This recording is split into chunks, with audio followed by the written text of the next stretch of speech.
Hi friends, आपका स्वागत है मेरे यूट्यूब चैनल टीच पॉइंट पर। दोस्तों, मैं आज इस वीडियो में आपसे बात करने वाला हूं सीटेट 2016 सितंबर के पेपर के सॉल्यूशन के बारे में। गाइस, हम इस वीडियो में पर्यावरण अध्ययन के पार्ट की बात करेंगे। तो शुरू करते हैं इस वीडियो को। आज का पहला प्रश्न है, निर्देश दिया हुआ है यहाँ पर 61 से 90 तक के क्वेश्चंस में जो है आपको निम्नलिखित प्रश्नों के उत्तर देने के लिए सही या सबसे उचित विकल्प चुनकर उत्तर दीजिए। तो पहला प्रश्न है, पर्यावरण अध्ययन की अपनी कक्षा में समूह क्रियाकलाप का निर्माण करते हुए आप निम्नलिखित विचारों में से किसका ध्यान रखेंगे। पर्यावरण अध्ययन की कक्षा में समूह क्रियाकलाप का निर्माण करते हुए आप निम्नलिखित विचारों में से किनका ध्यान रखेंगे। स्टेटमेंट ए है बच्चों की रुचियों का ध्यान हो। बी स्टेटमेंट है लड़कों और लड़कियों को समान रूप से रुचिकर लगे। सी स्टेटमेंट है इसमें मूल्यवान सामग्री लगी हो। और डी स्टेटमेंट है सभी धार्मिक और सांस्कृतिक पृष्ठभूमि के बच्चों को रुचिकर लगे। तो आपका ऑप्शन नंबर कौन सा सही है? पहला ऑप्शन है बी और सी, दूसरा है ए बी और डी, तीसरा ऑप्शन है ए सी और डी, चौथा ऑप्शन है बी और डी। तो यहाँ पर ध्यान दीजिएगा, समूह क्रियाकलाप करते हुए जो है आपका ऑप्शन नंबर सेकेंड इसमें सही है। करेक्ट ऑप्शन है option number second, A B और डी होगा। किसी भी कक्षा में जो है समूह क्रियाकलाप करते समय बच्चों की रुचियों का ध्यान रखना जरूरी होता है। लड़कों और लड़कियों यानी सभी को जो है समान रूप से रुचिकर लगे। और डी ऑप्शन है सभी धार्मिक और सांस्कृतिक पृष्ठभूमि के बच्चे भी रुचि लें। जो है मूल्यवान सामग्री से कोई लेना देना नहीं है, तो इससे कोई मतलब नहीं है। आपका सेकंड ऑप्शन जो है करेक्ट है, ए बी और डी। नेक्स्ट क्वेश्चन है, निम्नलिखित सभी कथन पर्यावरण अध्ययन में सामूहिक रूप से क्रियाकलापों में संलग्न शिक्षकों और विद्यार्थियों के पक्ष में तर्क प्रस्तुत करते हैं। केवल एक कथन को छोड़कर, वह कथन कौन सा है?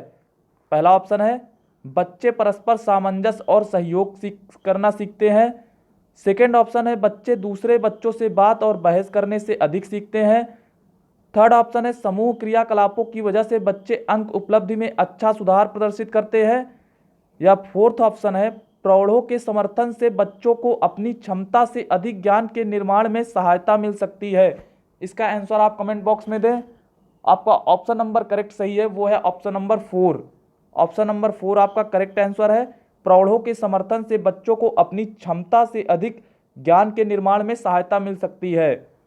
नेक्स्ट क्वेश्चन है, समूह कार्य से पर्यावरण अध्ययन कर रहे बच्चों की सामाजिक वैयक्तिक विशेषताओं के आकलन के लिए निम्नलिखित में से कौन सा उपकरण सर्वाधिक उपयुक्त होगा? पहला ऑप्शन है दत्त कार्य, सेकंड ऑप्शन है कागज पेंसिल परीक्षण, थर्ड ऑप्शन है मौखिक प्रश्न, चौथा ऑप्शन है निर्धारण मापनियां। करेक्ट आंसर कौन सा है? ऑप्शन नंबर थर्ड आपका करेक्ट ऑप्शन है, मौखिक प्रश्न। ऑप्शन नंबर थर्ड जो है करेक्ट ऑप्शन है, मौखिक प्रश्न। नेक्स्ट क्वेश्चन है, नीचे पौधों के बारे में बच्चों के कुछ सहजानुभूत विचार दिए गए हैं। इनमें से कौन सा विचार वैज्ञानिक दृष्टि से ठीक है? पहला ऑप्शन है कुछ सब्जियां फल होती हैं। सेकंड है बीज किसी पौधे का हिस्सा नहीं होते। थर्ड ऑप्शन है गाजर और बंद गोभी पौधे नहीं है। फोर्थ ऑप्शन है घास पौधा नहीं है। तो आपका राइट आंसर है ऑप्शन नंबर फर्स्ट, कुछ सब्जियां फल होती हैं। वैज्ञानिक दृष्टि से ठीक ऑप्शन है ऑप्शन नंबर फर्स्ट, कुछ सब्जियां फल होती हैं। नेक्स्ट क्वेश्चन है, कक्षा 4th की एक शिक्षिका ने अपने विद्यार्थियों से कहा, कुछ वयोवृद्ध लोगों से यह पूछिए कि वह जब वे जवान थे तो क्या उन्होंने कुछ ऐसे पौधे देखे थे जो आजकल दिखाई नहीं पड़ते। उपरोक्त प्रश्न के पूछे जाने पर निम्नलिखित में से किस कौशल के आकलन की संभावना नहीं है? ध्यान दीजिएगा, यहां पर पूछा है नहीं है। पहला ऑप्शन है चर्चा, दूसरा प्रश्न पूछना, तीसरा अभिव्यक्ति और चौथा ऑप्शन है प्रयोग। करेक्ट ऑप्शन कौन सा है? तो इसमें आपका ऑप्शन नंबर 4 सही है, प्रयोग। ऑप्शन नंबर 4 सही है गाइस, प्रयोग। नेक्स्ट क्वेश्चन है, एक शिक्षक प्रत्येक बच्चे को अपने घरों की रद्दी सामग्री से कुछ उपयोगी वस्तु बनाने को कहता है। शिक्षक का शैक्षिक अभिप्राय नहीं है। पहला है कूड़े से बनी श्रेष्ठ वस्तुओं की प्रदर्शनी आयोजित करना, कक्षा के श्रेष्ठ विद्यार्थी के बारे में निर्णय करना, बच्चों में सृजनशीलता का विकास करना, बच्चों का पुनश्चक्रण, पुनः प्रयोग और रूपांतरण को समझने देना। इसमें करेक्ट आंसर कौन सा है? ऑप्शन नंबर सेकंड आपका सही है। ऑप्शन नंबर सेकंड, कक्षा के श्रेष्ठ विद्यार्थी के बारे में निर्णय करना, सेकंड ऑप्शन सही है। नेक्स्ट क्वेश्चन है, निम्नलिखित प्रश्नों को पढ़िए। ए, मैंने क्रियाकलाप की योजना कितनी अच्छी बनाई। बी, मैंने योजना का अनुसरण कितना अच्छा किया। सी, मेरी शक्तियां क्या थी। और डी जो है, मुझे सचमुच कठिन क्या लगा। ऊपर दिए गए 4 प्रकार के प्रश्नों के उत्तरों से होगा। पहला है जो है बच्चों और शिक्षकों दोनों का स्व आकलन। सेकेंड है शिक्षक द्वारा समग्र आकलन। थर्ड है बच्चों का स्व आकलन। और चौथा है शिक्षकों का स्व आकलन। तो आपका करेक्ट आंसर है जो है option number first. Option number first सही है गाइस, बच्चों और शिक्षकों दोनों का स्व आकलन। नेक्स्ट क्वेश्चन है, पर्यावरण अध्ययन की पाठ्य पुस्तक में प्रयुक्त भाषा परिभाषाओं पर बल देते हुए औपचारिक बनाई जानी चाहिए, तकनीकी और औपचारिक होनी चाहिए, बच्चे की दिन प्रतिदिन की भाषा से संबद्ध होनी चाहिए, रूखी और बच्चों के द्वारा समझने में कठिन होनी चाहिए। करेक्ट आंसर होगा आपका ऑप्शन नंबर थर्ड, बच्चे की दिन प्रतिदिन की भाषा से संबद्ध होनी चाहिए। जो पर्यावरण अध्ययन के पाठ्य पुस्तक में प्रयुक्त भाषा है वो बच्चे की दिन प्रतिदिन की भाषा से संबद्ध होनी चाहिए। नेक्स्ट क्वेश्चन है, एक शिक्षक अपने विद्यार्थियों को विभिन्न पशुओं के चित्र देता है और उन पशुओं पर रंग भरने को कहता है जो हमारे घरों में नहीं रहते। इस क्रियाकलाप का उद्देश्य है ए, सृजनात्मकता का विकास करना, बी, अवलोकन का विकास करना, सी, वर्गीकरण कौशल का विकास करना, डी, डाटा संग्रह का विकास करना। उपरोक्त में से कौन से सही हैं? पहला ऑप्शन है बी, सी और डी, दूसरा है ए, सी और डी, तीसरा है ए, बी और सी, और चौथा है ए, सी और डी। तो इसमें करेक्ट ऑप्शन कौन सा है आपका? ऑप्शन नंबर थर्ड सही है, ए, बी और सी, सृजनात्मकता का विकास करना, अवलोकन का विकास करना और वर्गीकरण कौशल का विकास करना। तो आपका ऑप्शन नंबर थर्ड सही है, ए, बी और सी।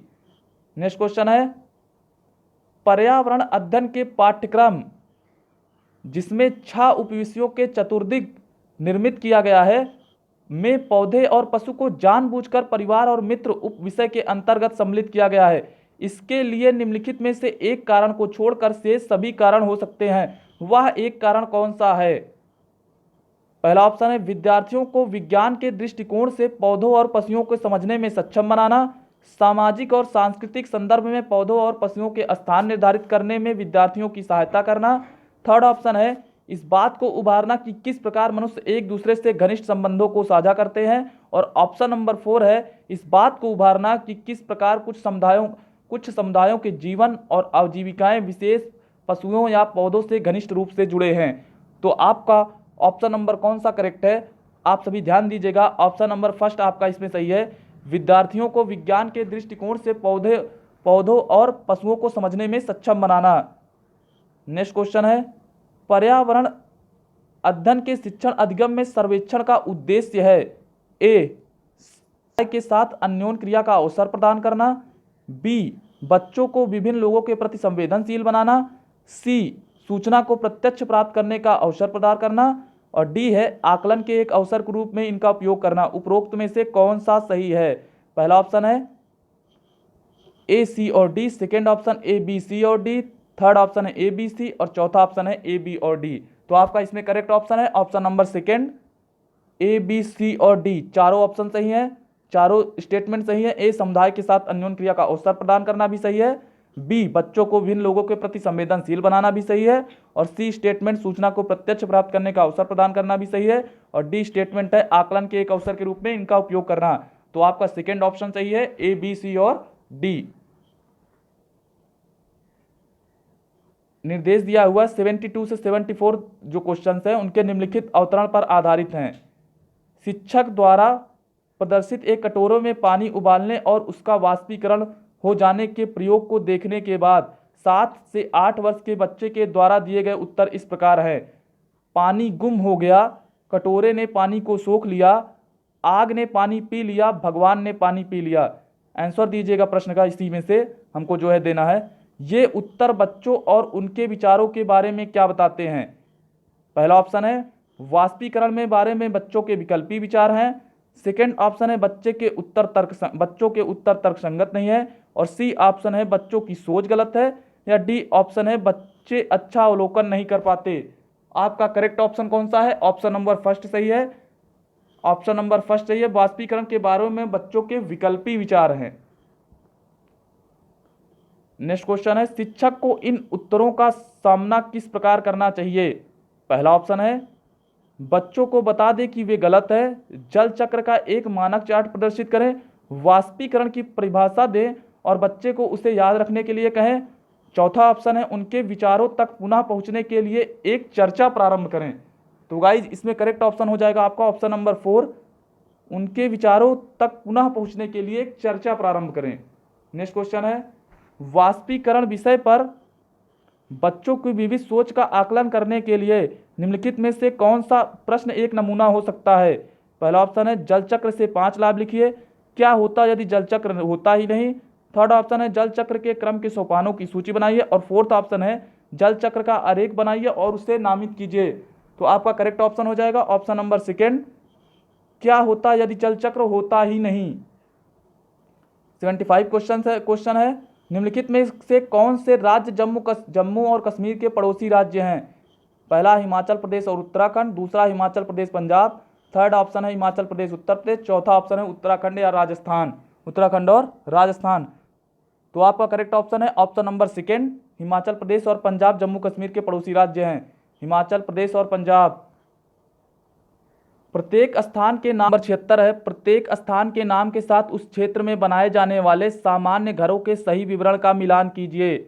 ऑप्शन नंबर ए है, यहाँ पर मनाली, राजस्थान और असम, लद्दाख में कैसे घर बनाए जाते हैं, तो ये देखना है आपको जो है। तो यहाँ पर मैं बता दे रहा हूँ आपको, मनाली में जो है वो बांस, पत्थर या लकड़ी से बने ढालू छतों वाले घर बनाए जाते हैं। राजस्थान में जो है मिट्टी के घर, उनकी छतें कटीली झाड़ियों से छाई होती हैं। असम में जो है बांस के खंभों पर बने ऊंचे उठे हुए घर होते हैं। और लद्दाख में पत्थर के बने घर जिनके फर्श और छतें लकड़ी की बनी होती हैं। पांचवा, यानी कि ए में सेकेंड सही है, बी में 4 सही है, सी में फर्स्ट सही है और डी में 4 सही है। देखते हैं कौन सा ऑप्शन सही है इसमें। पहला, तीसरा वाला, तीसरा ऑप्शन इसमें करेक्ट है, तीसरा ऑप्शन सही है।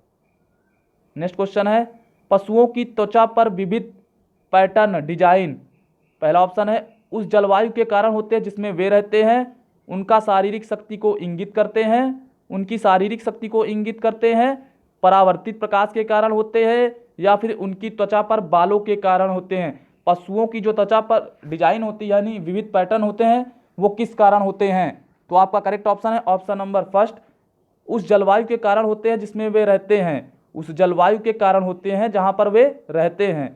नेक्स्ट क्वेश्चन है, जो व्यक्ति जंगल में कम से कम 25 वर्षों से रह रहे हैं उनका उस जंगल भूमि पर और उसमें पैदा होने वाली वस्तुओं पर अधिकार है। यह जनादेश किसके द्वारा दिया गया है?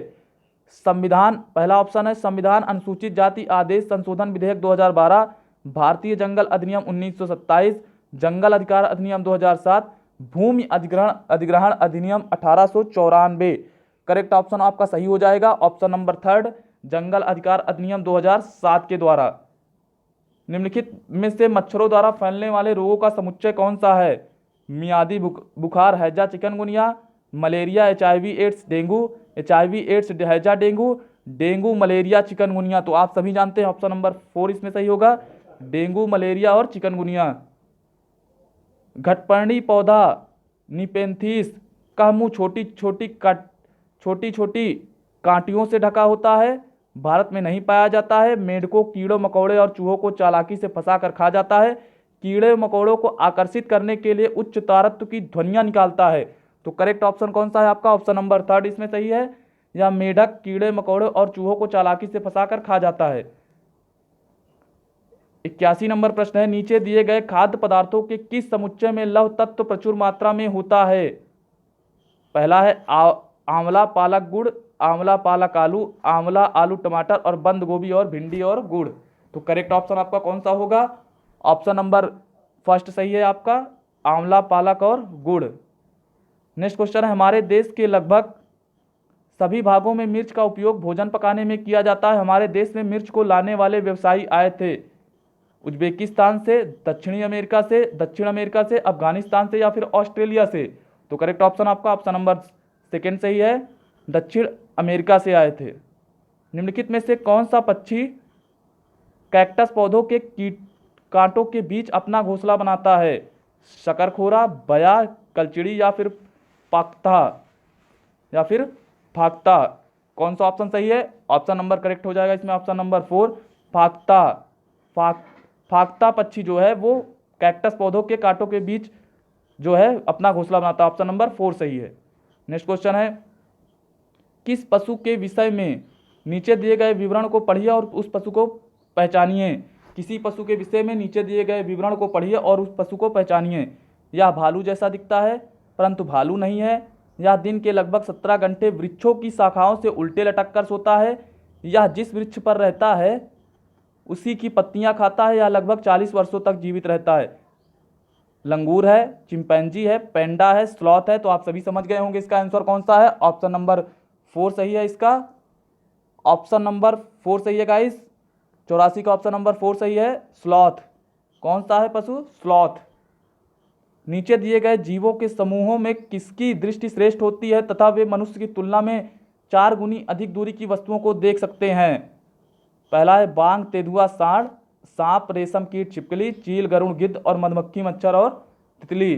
तो करेक्ट ऑप्शन आपका हो जाएगा ऑप्शन नंबर 3, चील, गरुड़ और गिद्ध।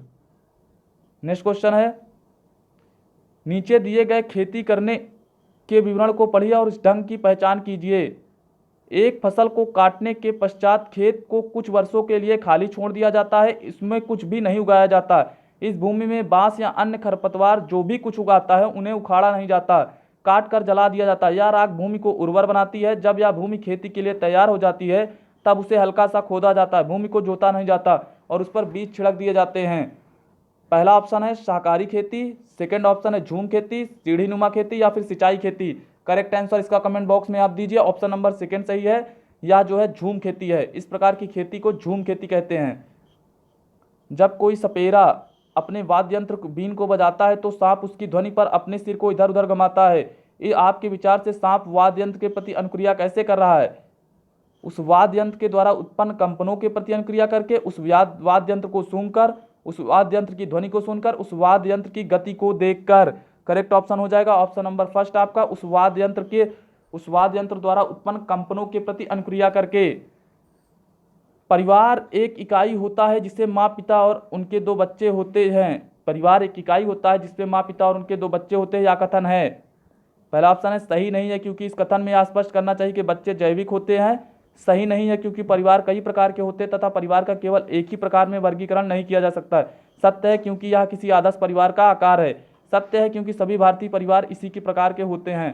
तो आपका करेक्ट ऑप्शन हो जाएगा ऑप्शन नंबर सेकंड सही है इसमें। ऑप्शन नंबर सेकंड सही नहीं है क्योंकि परिवार कई प्रकार के होते तथा परिवार का केवल एक ही प्रकार में वर्गीकरण नहीं किया जा सकता। नेक्स्ट क्वेश्चन है, मानवों के पेट में अमाशय रस की प्रकृति होती है और वह भोजन के पाचन में सहायता करता है। पहला जो है उभयधर्मी, उदासीन, अम्लीय या फिर क्षारीय। तो आप करेक्ट ऑप्शन है इसका ऑप्शन नंबर 3, ऑप्शन नंबर 3 अम्लीय। जो अमाशय रस की प्रकृति होती है वो अम्लीय होती है और यह भोजन के पाचन में सहायता करती है। 90 नंबर क्वेश्चन है और इस वीडियो का लास्ट क्वेश्चन है, कक्षा 3 के एक शिक्षक ने अपने बच्चों को निम्नलिखित पेड़ों पौधों की पत्तियों को विभिन्न वर्गों में वर्गीकृत करने को कहा, जैसे नींबू, आम, तुलसी, पुदीना, नीम, केला आदि। कुछ विद्यार्थियों ने पत्तियों का वर्गीकरण इस प्रकार किया। ए, दवाओं के गुणों वाली पत्तियां और दवाओं के गुण से रहित पत्तियां। बी जो है बड़ी पत्तियां और छोटी पत्तियां। शिक्षक ने समूह ए को सही माना और समूह बी को गलत। निम्नलिखित कथनों में से कौन सा कथन अधिगम प्रतिबिंबित करता है? पहला ऑप्शन है, यह क्रियाकलाप पत्तियों से सूचना ग्रहण करने पर केंद्रित है, जिसका भिन्न अर्थ लगाया जा सकता है। बच्चे बहुत प्रकार के संदर्भों को कक्षा में ले आते हैं जिसकी सराहना होनी चाहिए। अपने अनुभवों पर निर्भर करते हुए बच्चे वर्गीकरण के बहुत से तरीकों का उपयोग कर सकते हैं। और फोर्थ ऑप्शन है, वर्गीकरण का कार्य बहुत विशिष्ट और स्तरीकृत है तथा इसका एक ही सही उत्तर होता है। तो गाइस इसमें करेक्ट ऑप्शन हो जाएगा आपका ऑप्शन नंबर 4। ऑप्शन नंबर 4 सही है। वर्गीकरण का कार्य बहुत विशिष्ट और स्तरीकृत होता है तथा इसका एक ही सही उत्तर होता है। तो गाइज ये रहे आज के आपके मोस्ट इंपॉर्टेंट क्वेश्चंस। यदि आपको वीडियो पसंद आई हो तो आप हमारे चैनल को सब्सक्राइब करें, लाइक करें और कमेंट करें और वीडियो को ज़्यादा से ज़्यादा शेयर कर दीजिए। आज की वीडियो देखने के लिए आपका बहुत बहुत धन्यवाद। Thank you so much guys.